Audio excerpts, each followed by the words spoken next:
Bismillahirrahmanirrahim. İhvanel Hikme üst başlığımızın Ulumul Hikme derslerini geçen sömestr nazariyet olarak verdim. Bu dönemde bu bilgisel birikiminin ameli hayatımıza yansıyan bizim Müslüman kimliğiyle inşa etmesi gereken tarafı olan tenvir ve tertil etkinliklerimizin 2001 sonrası tertiller başlığı altında biçimlenmiş tarzını öncelik eden dönemleri konuştuğumuz iki seminerimiz olacak demiştim ki bugün 3'e çıkacağı benziyor bu.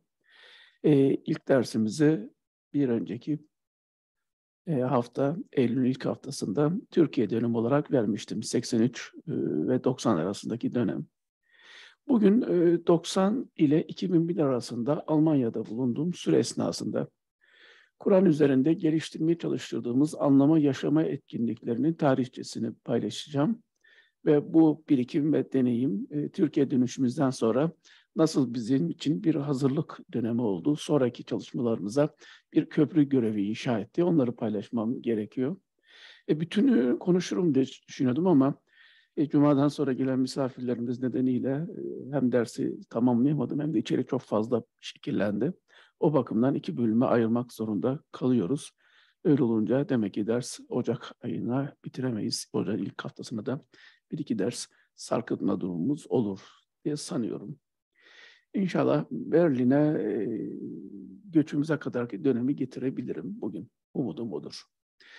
Çizelgenin, jeneriğin bütününü verirsem eğer, Sahra-i Türkiye'de 40 yıl diyorum. 83 öğrencilik yıllarımızdan Cumhuriyet'in 100. yılına kadarki sürecin son 40 yılındaki çölde Musa Aleyhisselam'ın dönüşü gibi dönüp durmamız.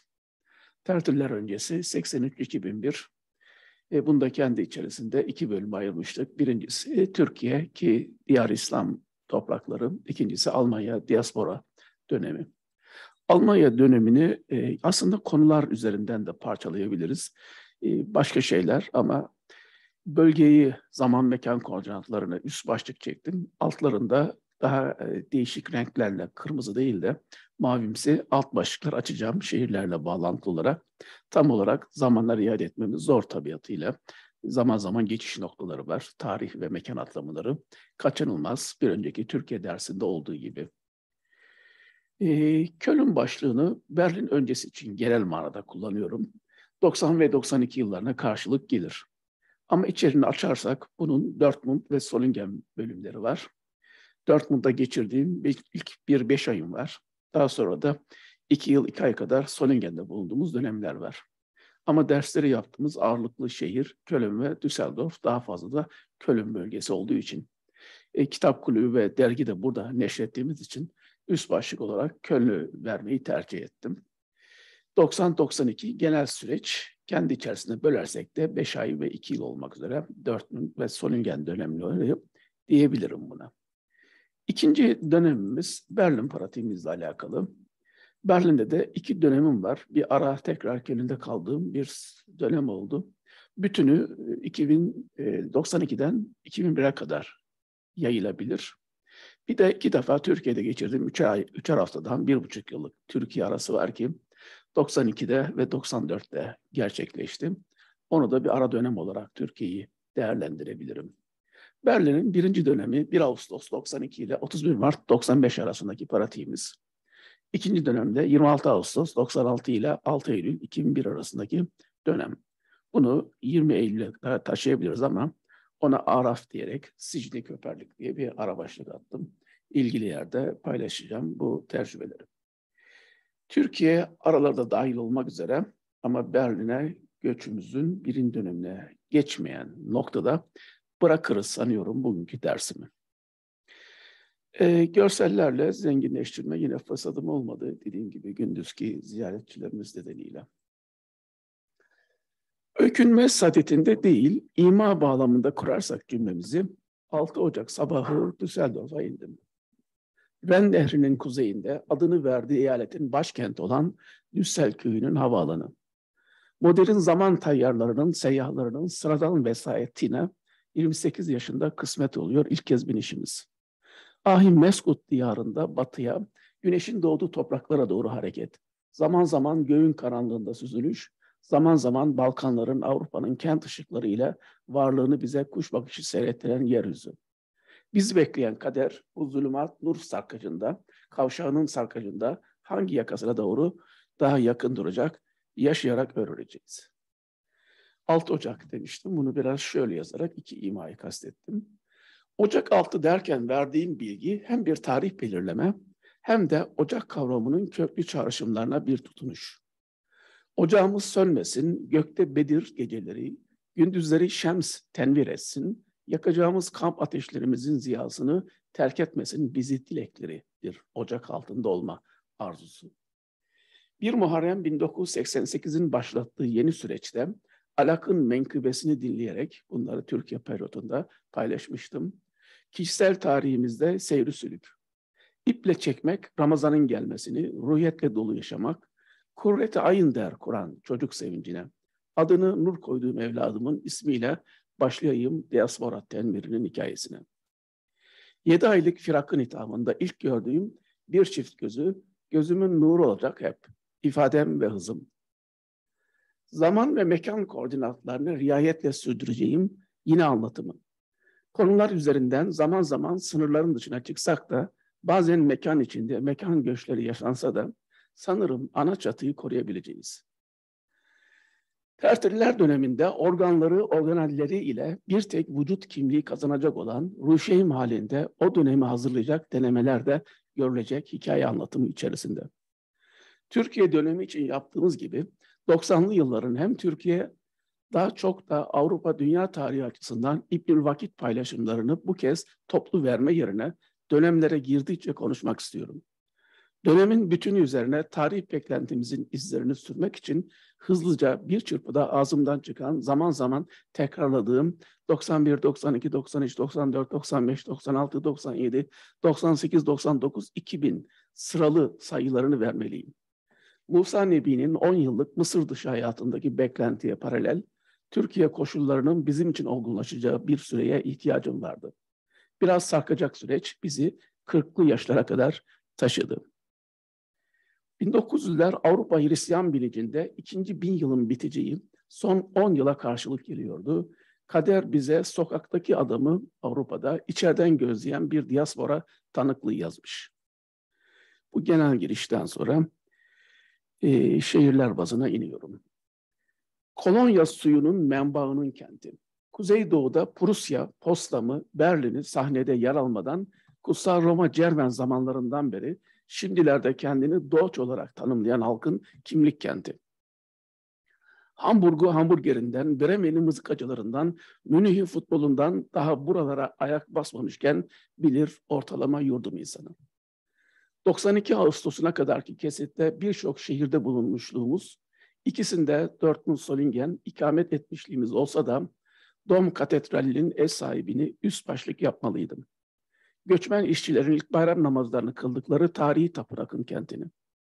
Yeniden Berlin'e taşınana kadar yakınlardaki küçük bir şehir, Batı Almanya'nın baş yeri olarak anılacak Bonn. Milyonları geri dönse de hala milyonlarca Türkiye'nin yaşadığı Almanya'nın en yoğun göçmen barındıran bölgelerinden biri. 1991 seçimlerinde Milli Görüş Partisi'ni yaptığı sağ seçimi koalisyonu ile meclise taşınacak. 10 küsür yıllık aradan sonra bu gelişme Almanya teşkilatında da hareketliliğini artıracak. 80'li yılları kastediyorum. Biz bu Avrupa Milli Görüş Teşkilatlarının kısaltılması, bu döneminden itibaren etkilenen bir parçasıyız AGMT'nin. En azından ziyaret ettiğimiz seçenekli camilerden önemli bir kesimi onlara ait. Özal riyasetindeki Türkiye'de siyaset çift başlı olmaya doğru koşuyor. Mazlum Der gibi sivil örgütler, Diriliş gibi ideolojik partiler sessiz sedasız yerlerini alıyorlar. Doğu Avrupa'daki kopuşlar sonrası Varşova Paktı tarihe karışıyor. 91 sonrasında Gorbaçovlu Sovyetler bile yok artık. 89'da Almanya'ya gelişimizin 2 ay kadar öncesi yıkılmaya başlayan Berlin Duvarı, Ekim 91'de iki Almanya'nın resmen birleşmesiyle sonlanacak. 1992'de de birleşen artık Avrupa'nın kendisi. Balkanlarda ise tam bir parçalanma yaşanıyor. Slavların Yugosu dağılmakta, en kanlı sahne Bosna'da yaşanmaya başlanacak 1992'de. Tek kutuplu bir dünya, tarihin sonu gibi yeni bir siyaset diline uygun dizayn ediliyor eski dünyanın örgütleri. Demir Lady'nin de pek isteklisi olduğu üzere artık NATO'nun düşman rengi kızıl değil yeşildir. 80-88 arasında İran'a karşı beslenen, kışkırtılan Saddam Hüseyin 90 yazında kuvveti işgale kalkınca verdikleri silahları imha etmenin fırsat olarak görülür bu. Artist Reagan'ın yamağı Baba Bush Ocak 1991'de Bağdat'ı bombalamaya başlar. Özal telefon kankası olarak bildiği Amerikalı ile kaç koyup kaç aldığının hesabı ile poker masasında ülkeyi dönüştürmeye devam etmektedir. Dortmund genel başlığımızdı bu. Alt başlıklara iniyoruz. Köln. 6 Ocak ve 31 Mart arasındaki Dortmund dönemimiz. Şu Mayıs olacak. 6 Ocak gün batımı Dortmund'a vasıl olacağız. Bizden önceki Aachen'da yüksek lisans yapan öğrencinin kaldığı zemin katındaki küçük bir oda, bir mutfak, evin sobasını tüttürecek ocağımızı kuruyoruz. Temizlenmemiş bacalar çekmiyor, gerçekten tütecek dumanla doluyor evimiz. Hep ocağımızı koruma, yavrumuza titizlenme çabası bundan sonrası. Birinci yaş gününe kadar 5 aya yakın bir Dortmund'eriz artık, Nordmarklı. Aachen tanıdık bir isim. Erbakan biyografisini çalışırken Almanya titrini burada yaptığını biliyorum. Ekim 92'de kentteki Bilal Camii'nde bir gece geçireceğiz. Savaş sonrasının ilk nesli gibi değil. Türk göçünden sonra gelen çoğu yüksek tahsil öğrencisi okuma sürecini uzattıklarını, bir süre sonra bırakıp iş hayatına katıldıklarına tanıklık edeceğim. Bunun uzun sosyolojik tahlilleri yapılabilir, yapılmalı da. Bir bütün olarak Tanzimat'taki Batı'ya öğrenci gönderme politikamızdan Akif'in Berlin'e yolladığı hayalindeki öğrencilere kadar. Bizim temel meşgalemiz tenvir. Her şey bunun yanında birer vesile. Okulda en başta dil eğitimi için bir fırsat. Nisan başından itibaren 4 ay süreyle her gün trenle Düsseldorf'a gidip geliyorum. Kaydım bulunan Felsefe Fakültesi'nin temel Alman ve dil kurslarındayım. Hayır düzeyinde bir dil kazanma şansımız olacak mı göreceğiz. Kur'an ve beyan, dil, idrak ve iletişimin iki temel bileşeni. Uzak doğulu siyahi birçok kursiyer de sırf dil geliştirmek için değil, genel bir insanlık panoramasına adım atmak için temas halindeyiz. Sonraki sömestr kaydımız Köln'e taşınacak. Ekstramakülasyon yani okuldan çıkış verilmene kadar. Berlin yıllarında gerek üniversite gerek özel dil kurslarında dilde ilerleme çabalarımızı sürdürmeye çalışacağız. İlk bayram kutlamasını Dortmund Arap Camii'nde yapıyoruz. Ondan fazla pasaportlu öğrenci, işçi ancak Alman gözlerinden anlaşıyorlar. Çapraz ilişkiler kurulduğunda, her sabah kapımızda bulduğum ücretsiz bırakılmış reklam amaçlı gazeteler, broşürler, dilin yazılı pratiğinde fırsatlar. Türkçe gazete bulabiliyoruz, kiosk denilen kimi satış merkezlerinde. Haftanın belirli akşamları Türklere yönelik, Türkler üzerinden radyo yayınları yapıyor Deutsche Welle. Türkiye'nin sesi çok ışıltılı, Türkiye'deyken Tahran'ı dinlemek gibi zor. BBC Türkçesi daha revaçta haber almak için. Solingen. Nurum'un doğduğu küçük bir Almanya şehri. Ona bağlı Olix bölgesi tren ulaşımında daha bir merkezi yer edilmiş. Köln ve Düsseldorf'a gidiş gelişlerin buradan aktarmalarla oluyor. Schlagbaum'da AGMT'nin büyük bir camii var. Cami denilen yerler kiralanarak dönüştürülmüş, yapılma amaçları çok farklı mekanlar. Selimiye daha iç bölgelerde. Dışındakilerin kaplancılar olarak andığı Türk basınının kara ses, Almanların Kölner Halifet dedikleri eski Alman Adana müftüsünün camii. Mayıs 1995'te ölümünden sonra yerine geçen oğulluğu Metin'in bir cumasına Solingen'de kaldığım yıllarda katılmıştım. 90 yazında çocuklar için Solingen Camii'nde çocuklar için bir yaz okulu denemesi istesem de mümkün olmadı. Zaman zaman civar şehir camilerini geziyorum. Remscheid, Wuppertal, Oberhausen, Bochum vesaire. Birbirine hayli yakın yerleşimler bunlar. Bochum'da Hasan Basri ile tanıştırıldım. İslami hareket olarak anılan Elazığlı Molla'ya ulaşmaya çalıştım. Köln'de Kaplancıların ve Nösserstrasse'daki AMGT'nin Fatih Camii de ilk ulaştıklarımdan. Kaplan Camii bir avlu ile çevrili, yüksek duvarların ötesinde hilafet merkezi olarak biliniyor. Tekfircilik hakim olduğu için öyle içinizi dışınızı tanımadan bir Müslüman kardeşimiz gelmiş diye hemen kucak açıcı değiller.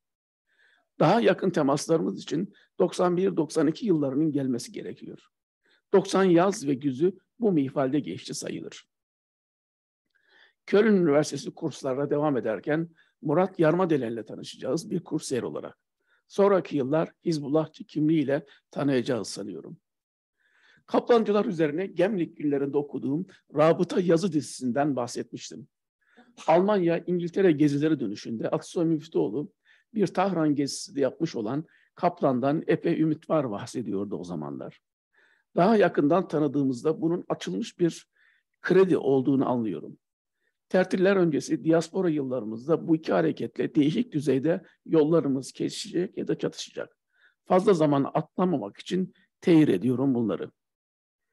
Çevre tanıma, dil kursları, Solungen'e taşınma, nurumuzun gözümüzü aydınlattığı bir süreçle sene kapanırken bir valiz dolusu özel eşyalarımız ve Kayseri iç ortaklığımızdan sonra ayrılırken aldığımız nakit marklarla önemli oranda erimişti. Umduğumuz milli görüşte bir büro işi ya da ünlü yıllarımız boyunca burs alabilme gibi imkanların sonuç vermeyeceği anlaşıldı. Teşkilat kimlik kaybı yaşatmadan yapılacak bir yatırımı zayi edilmiş gibi görüyordu. Bugünlerde Türkiye'de eski ismiyle AKP içinde varoluşunu sürdüren Osman Yaper, Kayseri Akıncıların eski başkanının ne istediği vardı ne de kullanabileceği bir kredisi. Tersine Kayseri ile kurabileceği iletişim, kimliğimiz hakkında olumlu bir rapor gelmeyeceği de aşikardı. Önce okulu bırakmak zorunda kaldık, sonra geçici bir süre için bünyemizin kaldırabileceği bir iş bulmakta zorlandık. Bir yıllık deneyim istikbal için bir cennet vaat etmiyor. Merkezinde tenvir olan bir hayat umudu vermiyordu. Veterinerlik diplomamızın Almanya tarafından tam bir denkliği kabul edilmiyor. Tamamlayıcı okumalar yapmamız isteniyordu. Bizim ise bu sürede kendimizi finanse edebilme imkanımız yoktu. Ne Erbakan'a biat edebilirdik, ne kaplancıların hatırı için onları tekfir edebilirdik. Rabbimiz sınadı. Bu şartlar altında nasıl bir kulluk sergileyecektik? Hiçbir şart altında çizgimizden dönmeme konusunda Elazığ'da 8 yıl önce verdiğimiz sözün neresinde duracaktık? Evli, baba, yurt dışında olan bu zorluk altında. Eyüp sınavı gibi kolaylıklar yerine üst üste zorluklar birbirini takip etti. Teşhis koyucusuna nispetle böyle adlandırılıyor hastalığımız, Raynaud Krank. Uzun süre doktor gezdikten sonra bu kanıya vardılar. İki bileğimde hareket zorluğu çekiyorum, ağrılar var. Hava soğudukça ayak ve parmak kılcal damarlarında kan girmediği için bembeyaz kesiliyor organlarım. Eldiven filan da kesmiyor. Bazen Remscheid Havzası'ndaki soğuklukları, Amerika'nın Bağdat'ı naklen bombalamasını izlerken 17 Ocak 1991 ekranlarda dünya, karlı soğuk kış günü kapı önünde kaldığım saatler sonrası geçirdiğim kısmi yüz felci. Dudak ve ağız çevremde hala emareleri var. Bu koşullar altında Türkiye'ye dönmekten başka çıkar yol gözükmüyor. 91 Nisan'ına kadarki süreçte aldığımız borçları ödeyip bir miktar yol harçlığı tedarik edebilmek için Çatal Bıçak Fabrikası'nda iş buluyorum. Bugün anlıyorum ki Rabbim son noktaya kadar geriyor. Bıçağı elindeki İbrahim'e hemen dur yapma demiyor. 91 sonlarına yakın, 9 aya yakın içinde Ramazan'ın da bulunduğu bir modern zamanlar makine işçisiyim ben. Doğduğum yıllarda bu ülkeye başlayan işçi göçünün neliğini içeriden deneyerek görmem dilenmiş. Göçmenlik, işçilik tüm zayıflardan yana bir duyarlılığı kalıcı kılıcı sınavlar. Yaklaşmamam istenen hudut neydi? Ne ebedi bir mülkle kandırabilirdi şeytan beni, Almanya'da kalabilmek için her şeyi yapma gibi, ne de başka vaatlerle. Eyüp'ün yemini gibi maksadı aşan yanlışlıklar yapmadım. Nasıl diyebilirim? Yusuf onca temizliğine rağmen nefs kötücülüğü emredicidir derken hangi kul hatadan masum bir özgeçmiş yazabilir? Önemli olan rotaydı. Allah'ın arzı genişti, tenvirden kopuk bir hayata devam etmek demek, dünyevileşmek, dinileşmek, hımarlaşmak demekti. Sınandık, piştik. Dünyevi, uhrevi olarak yandık. Bir askı tezgahı önünde 8 saat ayaktasınız. Öğle yemek tatili, sabah saat 9'da verilen kahve molası dışında 8 saat mavi iş tulumları içinde robotluk. önünüzden geçen sınırlı dakikalar sonra ayrılacak olan altın suyuna yemek takımlarını tahtalardan alıp kuruması için askılara dizmek ya da tersi olarak astan alıp tahtalara dizmek. Bilek sancılarım, uzun süre ayakta kalmanın getirdiği diz kasılmaları, ayak tutulmaları. İş çıkışı servis yok. Birkaç yüz kilometre ötedeki şehir otobüsüne işçilerin çoğu hızla yetişirken biz sonraki seferlere ufak adımlarla ancak yetişiyoruz. Bu şartlar altında alınan ücreti iktisaden kullanma, borçları ödeme, yol paralarını çıkarma, çıkardık çıkarmasında da patronlar iş verimsizliği nedeniyle bizi de işten çıkardılar. Aslında bunun haklılık payı olsa da yani verimsizliğimizin asıl yaptıkları rutin bir şeydi. Bir yılı dolduranlar geçici işçiliği aşarak daha legal çalışma standartları kazanıyorlar. Dışarıda onca iş bekleyen göçmen varken yenilere dönecek fazla ücretin altına niye girsin patronlar? Yol veriyorlar. Böylece son zamanlarda Suriyeliler üzerinden ülkede gözlemlediğimiz sömürü başta olmak üzere ta 1995'lerde yazdığımız Ebu Zer çalışmamızdaki duyarlılıkla ebedi buluşmamızın yolu açılmış oluyordu. Bir yılı doldurmadığımız için bir düşük durumdu bizimkisi. İşsizlik yardımı düzeyinde olmayan bir meblağ iş bulana kadar hesabımıza yönlendirildi. Genç göçmen işçi kuşağını gözlüyoruz. Fabrika yıllarında PKK sempatizanı, belki ötesi Kürtler var. Mesai arkadaşlarına Alman pavyonlarını nasıl dolaştığını keyifle anlatan yeni evli İmam Hatipli bir başka genç. Daha onlarca hikaye gördüm. Elazığ gençlerin kocaman ailesi. Ortancıları ile Schlagbaum Camii'nde tanıştırıldım. Asıl ağabeyimle tanışmalısın dedi. Bir akşam evlerine misafirim. Müslüman olmuş, Arapça ve İslam bilimler okuyan, onların yaşlarında bir Alman genç daha var. Konuk olarak sohbetimizde. Onunla, yani bu Almanla kimlik inşasında birbirini besleyen diyalektik gelişme yaşadıkları anlaşılıyor bu gençlerin. Yıkılmış, parçalanmış bir aileden geriye kalan biri kız, 4 çocuk gence hami olmuş Solingeniler. Ağabey kol kanat gererek hem annelik hem babalık etmiş kardeşlerine. Kader 8 sene sonra Almanya tertillerimizin başlangıcına da Elazığlı yerleştirmiş, bağlamış oluyor böylece. Kemal abi, seni Köln'deki arkadaşlarımızla tanıştırmalıyım. Müsaitsen bu pazar yeni ders başlayacak, birlikte gidelim. Olur diyorum. Trende yol alırken Köln'e doğru anlatıyor Süleyman heyecanla. Öğrendi İslam'ı benimle paylaşmaktan haz duyuyor. Sonraki yıllar defaatle anlatacak o gün yaşadıklarını bir darbe mesel olarak çevremize. Bir de ne göreyim Kemal abi götürdüğüm yerde kürsüye geçip Kur'an anlatmaya başlayanı o olarak görmeyeyim mi? Ben ona bilmeden saatlerce İslam anlatmışım. Hiç ses çıkartmadan ilgiyle dinledi. Çok utandım. Almanya yılları Türkiye'ye döndükten sonra da kocaman ailesiyle temaslarımız sürdü uzun süre. Bir gün dedelerini memlekette toprağa vermenin acısını paylaştı bizlerle. Türkiye yıllarında babasını kendi inanç dünyasına yol aldırmak için saygıyla titreyen bir başka arkadaşımızın hikayesiyle analojiler yapmıştım. Mülhayim Caddesi. Boydan boya caddenin iki yanına dizilen dükkanlarla, sokaktaki çehreleriyle bir Türkiye gettosu. Geniş çaplı bir mahalle olarak burayı aşan yeri Berlin'de Kreuzberg'de göreceğim. Caddenin sağ başında çapraz karşılık iki mekan, kentte Kur'an okumalarımızın başlangıç noktaları oldular. Afganistan'a gidip Hizb-i İslami ile tanışmış, onlar adına bir dergi çıkaran arkadaşımızın hukuk bürosu. Karşı tarafta bir bakkal dükkanının arka avlusu. Süleyman'la geldiğimiz bürodaki derslerimiz bakkal avlusundan sonra başladı. Her pazar sabahı Solingen'den birlikte geliyoruz. Kahvaltı sonrası sohbetlerimiz başlıyor. Kimdi bu arkadaşlar? Nasıl tanışmıştık?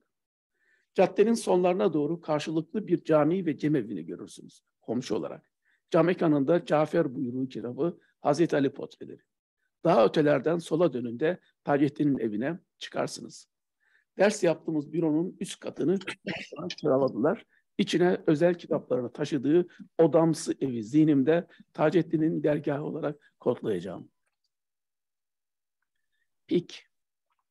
Onu ilkin Kaplan'ın Köln'deki camiinde cuma sonrası bölge gençlerine hitap ettiği salonda hocanın yanı başında görmüştüm. Gençlik başkanıymış. Daha sonra teşkilatça Kürtçü bulunarak uzaklaştırılacak. O dönemde Seyit Ahmet ve arkadaşları arasında teşkilattan kopanlar içinde tanıyorum onu. Bu kopuşun büyümesinde bizi suçlu bulanlar arasında adımızı Baytar olarak anılır bulmuşlar. Bunu o dinden ne anlar anlamındaki istihza ile kullanıyorlar. Baytar'dan ne haber diye sorunca biri, bürodaki arkadaş patlatmış cevabı. Ne var, bir yerin mi ağrıyor?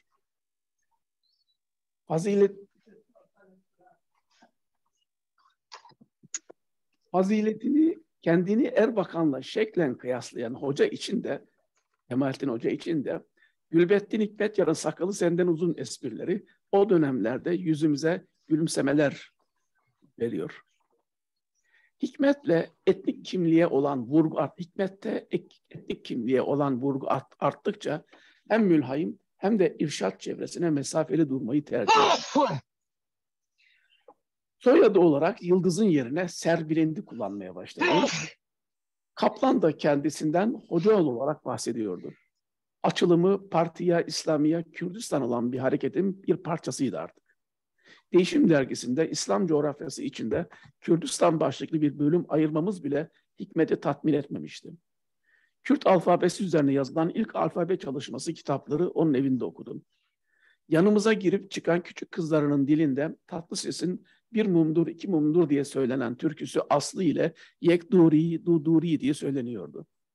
Sabah Kara Nubihar diye bir dergide dini Kürtçeyi besliyordu ki biz de Kürtler için çalışmalarımızda Kürtçe meallere yer verilsin arzusundaydık. Bizim için Kürdistan bir kopuşun, bir ulus devletin adı değil, Birleşik İslam coğrafyasının zamkıydı. Van'da bir Zehra medresesi hedefleyen Nursi'nin 3 eğitim dilinden biri idi Kürtçe. Kitap fuarlarında Hikmet'in yanında bulduğumuz Sıddık Hoca, 80'li yıllarda Kayseri'ye geldiğinde öğrenci evlerinde tanıştığımız Tenvir Neşriyat'ın sahibiydi. Son kez Berlin'de bir kitap fuarında daha görmüştük Tenvir işçisi Sıddık Hoca'yı. Ramazan Kudüs. Solüngen'de bir işçi olarak hayatı toprağa gömülmek üzere ilerleyen bir biyografi. Yani ben Ramazan'ın sonlarında beklenmedik misafirlerin gelmesiyle toplumsal bir silkinişe doğru evrileceğimizin işaretlerini almaya başladık. Muharrem'den Ramazan'a her 9 ay bir kutlu doğumla biter bilirim. Hoş gelir, safalar gelir Fıtrat Bayramı. Kayseri'de omuz verdiğimiz Kudüs Günü kutlamalarında Köln'de destek vermek üzere bir dolmuş Berlinlileri toplayarak gelmiş İlhami. Yanlarında Köln'den getirdikleri, içlerinde Taceddin'in de olduğu arkadaşlar var. Kölnlülerle tanışmamız böyle başladı. Mazlum Der'den, iş dönüşü bizi yarı ölü bitkin halde bulanlardan bir diğeri Malatya'dan Ensarioğlu. 4 yıl önceki tenvirlerden, hiralardan bahseden makalenin Sor yayınlarındaki editörü. Muhtemelen soruların hazırlayıcısı. Eşekçe bir hayatta kaybolup kaybolmayacağımızın tanıklıkları. Sanırım adresimi Aslantaş'a gönderdiğim mektuptan almıştır. İlhamiye de Hasan'dan ulaşmış olmalı. Karbon kağıtlı mektuplar. Kayseri ile de Türkiye'den tanış olduğumuz çevrelerle de iletişimi koparmamak, buraların atmosferini ilk intibalarım olarak mektuplar halinde yazıyorum. İleride taşıyacağı değeri düşünerek ulaştıkları yerlerde asılları kaybolursa diye yazarken altına karbon kağıdı koyarak kopyalar almaktaydım.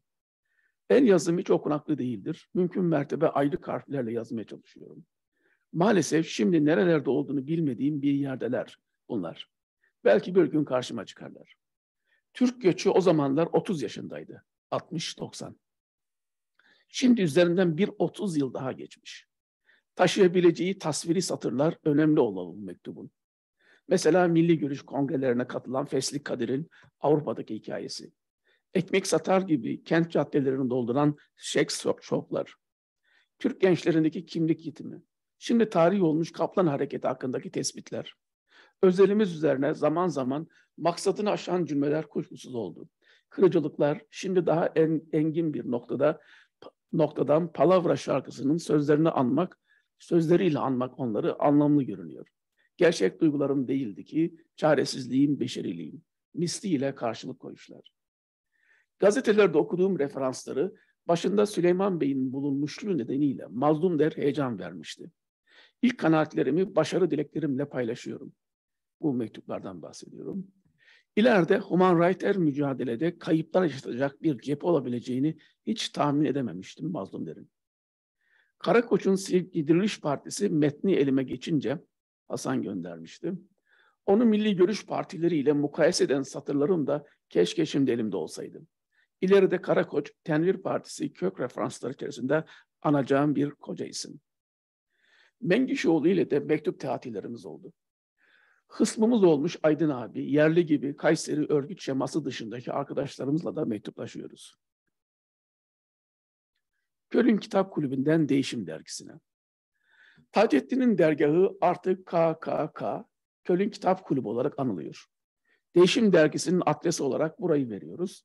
Tabii Kur'an okumalarımızın merkezi de.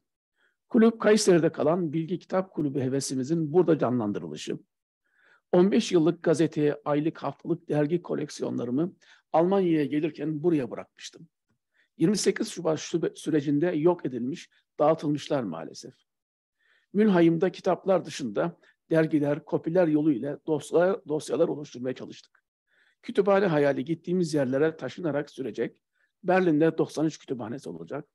Tertil döneminde Türkiye'de de uzun süre bunun mücadelesini vermeye çalışacağız ama Kayserilerin umurunda değil. Temelde aylık, zaman zaman 2-3 aylık aralıklarla mutfağında Taceddin'in olduğu mevkute 4-5 yıl neşredildi sanırım. Alak tekbir arası ilk 7 sureyi ders yapacak öğretmenler için bir kılavuz metinler olarak onun sayfalarında yayınlandı bu çalışmalar. İlk kez bir tefsir değil, tertilen yapılacak dersler için bir öğretmen kitabı gibi. Üzerinde durduğumuz coğrafyanın ayırdığında olmaya dikkat çekerek büyük örgütsel çatılardan ayrışan duyarlılıklar geliştirdik. West Spiegel başlığı altında küresel coğrafyayı bölgelere ayırarak haberlerini takip etmeye çalıştık. Bunlarla ilgili Köln Kitap Kulübü'nde dosyalar oluşturduk. Bunlar Türkiye tertilleri döneminde yani 2001 sonrası ilaf bölgelerine, diaspora sayfalarına dönüşecek. 1992'de başlayacak olan kamplardaki konuşmaların ilk metinleri de burada yer alacak. Hüseyin Kerim Ece'ye gönderilen sanat edebiyat çalışmaları, Hüseyin Kerim Ece gönderilen sanat edebiyat çalışmalarını değerlendiriyor. Taceddin Türkiye izninden mülakatlarla dönüyordu. Falaturi'nin, Fuat Sezgin'in çalışmalarına dikkat çekiliyordu dergide.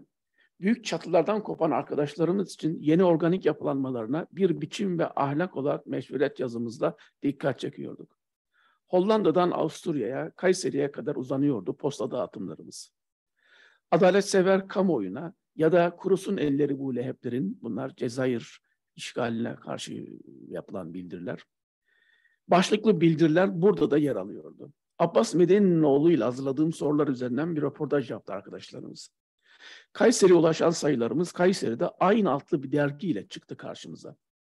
İhsan'la telefonda yaptığımız konuşmada yazmam konusundaki talebini geri çevirdim. Ercüment Bey'in Ankara'daki bürosundaki teklifini de kabul etmedim. Benim için aynı çerçeve içinde göründünüz mü, birbirinizin yaptıklarından bir akile olarak sorumluluk çıkar üstünüze. Tevella ve teberri yapışıktır, ayrılmaz. Kaldıramayacaklarla yola revan olunamaz. Ben sadece köşemden sorumluluğum denilemez. İlim ve hikmet konseptimiz de bir vakfın adı olarak yakışıksızca sahiplenildi Kayseri'de. Birçok şehirden temsilcilerin adı yer alıyordu Değişim Dergisi'nde. Peki ama nasıl ortaya çıktı bu çevre kısa sürede? Batı Avrupa ilafı için otobanlara düşüş. Sadece Almanya ile sınırlı kalmadığı için Batı Avrupa diyorum.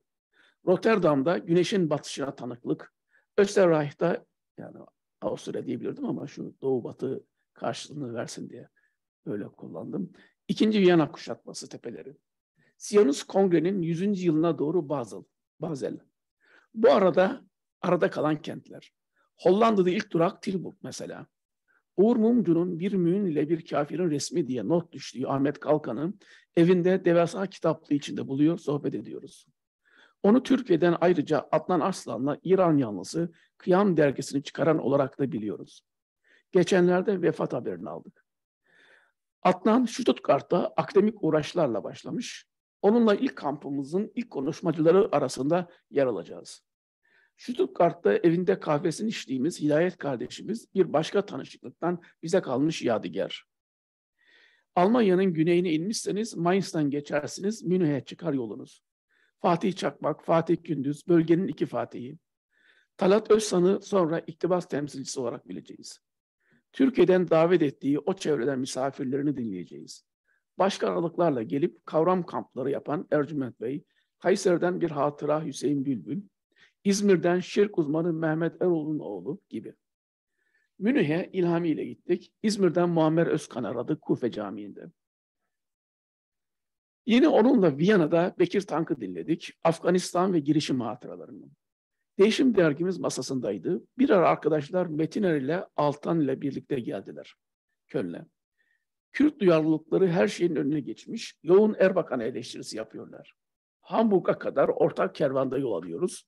İlerleyen yıllar İstanbul Belediyesi, Kürt partileri, sonra birbiriyle karşı karşıya gelmiş cephelerde akacak hayatları Metiner'le Altan'ın. Hamburg'da zamanında Behişti, Hatemi'nin de bulunduğu söylenen büyük bir cami merkezleri var İranlıların. Berlinlilerin Solingen ziyaretine bir iade yaptık bu arada. Gelsenkirchen, Essen, Remscheid ve diğer şehirlere yaptığımız, Kur'an'a yöneliş yapan gençleri aradığımız sondaj gezilerimiz de buna eklenmeli.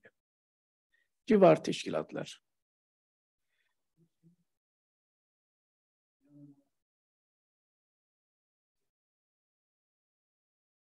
Yani yetişmiyor ki hepsi.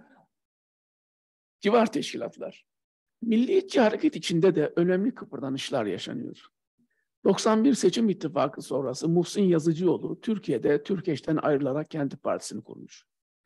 Ağca olaylarıyla bağlantılar üzerinden adını duyduğumuz Musa Serdar Çelebi müstakil bir örgütlenmeyi başarmış Almanya çapında. Burhan Kavuncular'ın Yeryüzü Dergisi'nin temsilciliğini yapan Duisburg'dan bir Müslümanla yakın görüşmelerimiz oluyor. Çelebi ile bizi tanıştırmak istiyor. Remscheid'deki genel merkezlerine de buluşuyoruz. Bu eyaletin adı NRV, temsilcisi olarak bir bağlısıyla tanıştırıyor bizi. Recep Karagöz. Karagöz sonraki zamanlar hareketten koptu. Bizim Almanya'dan ayrıldığımız yıllarda Selam dergisinin temsilciliğini yapmaktaydı. Hasıl Şıtrası'da oturan bir Adıyaman müridi tanıdım. Milli Görüş tarafından getirilmiş, sonra sahiplenilmeyerek ortada bırakılmış biri. Bir ara Milli Gazete'nin yazı işlerine bakmış. Semerkant Pazar adıyla menzincilerin bir süpermarketleri var. Bir dergah şubesi de edinmişler. Eski bir albay başkanlığında. Bir arabasıyla götürüp dergahlarını gezdiriyor. Köln Kitap Fuarları. Tam başladığı seneyi hatırlamıyorum bu fuarların. Ben orada olduğumdan beri varlar. Bir panayır gibi hem Almanya'nın buluşması, Almanyalıların buluşması hem Türkiye'den gelen imzacı yazarlar bir kültür şenliği. Paralelinde tertiplenen paneller vesaire. Yakınlık duyulan çevrelerle daha özel mekanlar, evlerde geçirilen geceler. Ali Bulaş, Malatyalı Kazım ve çevresiyle Berlinli dostların birlikte konakladıkları bir akşam oldu değişim bürosunda. Bulaş'la mealindeki kimi ayet çevirilerini tartışıyor arkadaşlar. Bulaş, siz az bulmuşsunuz, ben daha çok hata buluyorum diye olgunlukla karşılıyor. Berlin'e taşındıktan sonra kütüphanemizde ağırladık bir gün. Medine vesikasının bazı parçalar üzerine müzakerelerde bulunduk. Namazda ısrarla bizim arkamızda durmaya diretti. İsmet Özel'in de bulundukları bir Almanların organize ettikleri programda tebliğciydiler. Medine vesikasını Türkiye'de tatilimde de çok tartışılan bir gündem olarak bulacağım. Tahsin doktora tezinin paralelinde Şatibi karşısında Serahsi lafızcılığını müdafiliyle geçirdi dergideki geceyi. Bir başka zaman Hamza Türkmen'le tanışıyor buradaki çevremiz. İktibasçılara olan yakın çevrelikten kaynaklanan yarışında kimi kaleler yönelişlere geçecek. Mesela Düsseldorf İrşad öyle yaptı. Mainz iktibasla kaldı. Göç öncesi Berlin'den beraber dönüşümüzde taksi içinde birlikte çalışma teklifine tarafımızdan olumlu bir karşılık alamadı Hamza Bey ile Kayseri ziyaretine tanışmıştık. Sonra İstanbul'da yayın evinde milli mücadeleden kopuş hikayelerini dinledim. Ercüment Bey ile olan itilaflarının ana noktalarını vesaire. Musevi yönden Muhammedi yöntem ayrımını izah etmeye çalıştım. Ahın tebliğimiz mesela Taha suresinde Musa'nın gördüğü ışık atıfla başlar. Yıllar sonra bu hareketin mazlum der, özgür der içinde kritize ettiğimiz bir çizgiye dönüştüğüne tanıklık edeceğiz. Davutoğlu üzerinden AKP'ye açacakları kredi tümden sinir bozucu hale gelecek. 1995'lerde yine Köln bürosunda İhsan üzerinden bir tartışmamız olacak. Gıyabında tanıdığım İhsan'ı müdafaa etmeye çalışacağım. Bu gıyaplarındaki müdafalar başka başka isimler üzerinden başka başka kimselere karşı da yapıldı tarafından. Mesela Bulacı Hollanda'da Kürşat'a karşı, Ruhrberg'de Pamak'a karşı savundu. İrşad Düsseldorf. Almanya'ya ilk ayak bastığımız kent. Kölnler üzerinden tanıdığımız kitabevi çevresi. Giresun İmam Hatip mezunu Hasan'ın başta gelen gayretleriyle var olmuş. Mekanındaki cuma namazlarına katılıyorum zaman zaman. Bazı hafta sonları derslerini izliyorum. Rahman suresini verdiğim bir sohbet tasihimden geçmeden yayınlanmış. Kitabeviyle aynı ismi taşıyan dergilerinde. Ercüment Özkan, Süleyman Aslantaş farklı günlerde bu mekanda karşılaştıklarımızdan. Aslantaş ile Pamak, İhsan Arslan arasında Kürt meselesi üzerinden ayrışmalar yaşanıyor. Aslantaş'ın Bohum'daki programına katılıyoruz. Asıl adı Mehmet olan Ebu Said el-Yarbuz adlı bir Selefi ile sabaha kadar bir tartışmamız oldu İrşad'da. Yıllar sonra Türkiye'de Ali Dağıstanlı tarafından kaydedilmiş ses kasetlerinin oralarda dinlenildiğini öğreneceğim. Yarbuz'u ile bir başka sefer Hollanda'da karşılaştık. Takip eden bir çevresi vardı. Uluv Risalesi diye dağıtılan bir çalışmasını ta Kayseri'deyken okumuştum. Tanrı'nın gökte olduğunun ispatı.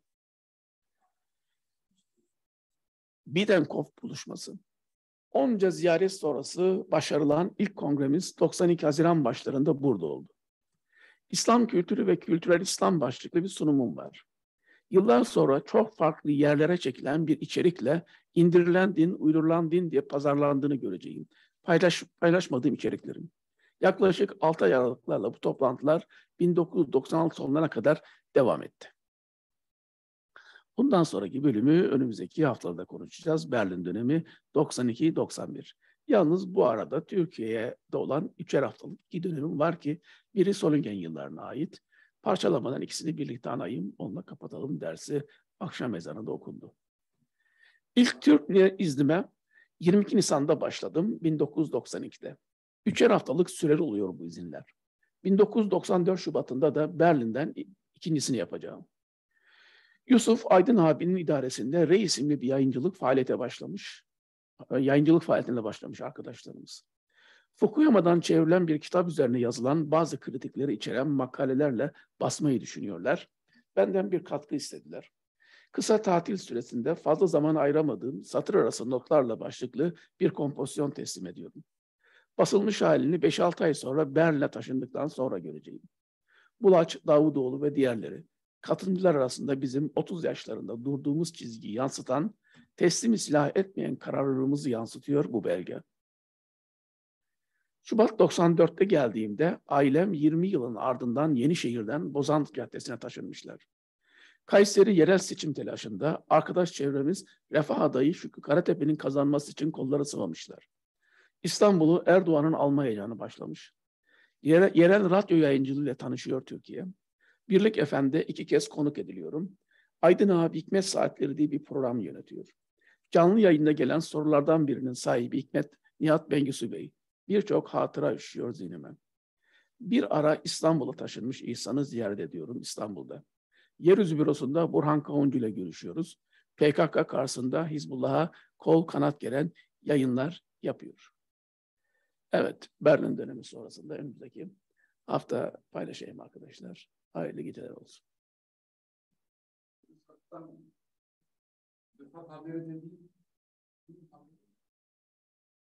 Stuttgart'tan demedim. Adnan'dan önce Kıyam Dergisi'nin birlikte çıkardıkları isim diye bahsettiğim Ahmet Kalkan Hoca var. Hollanda'da. Onun vefat haberi.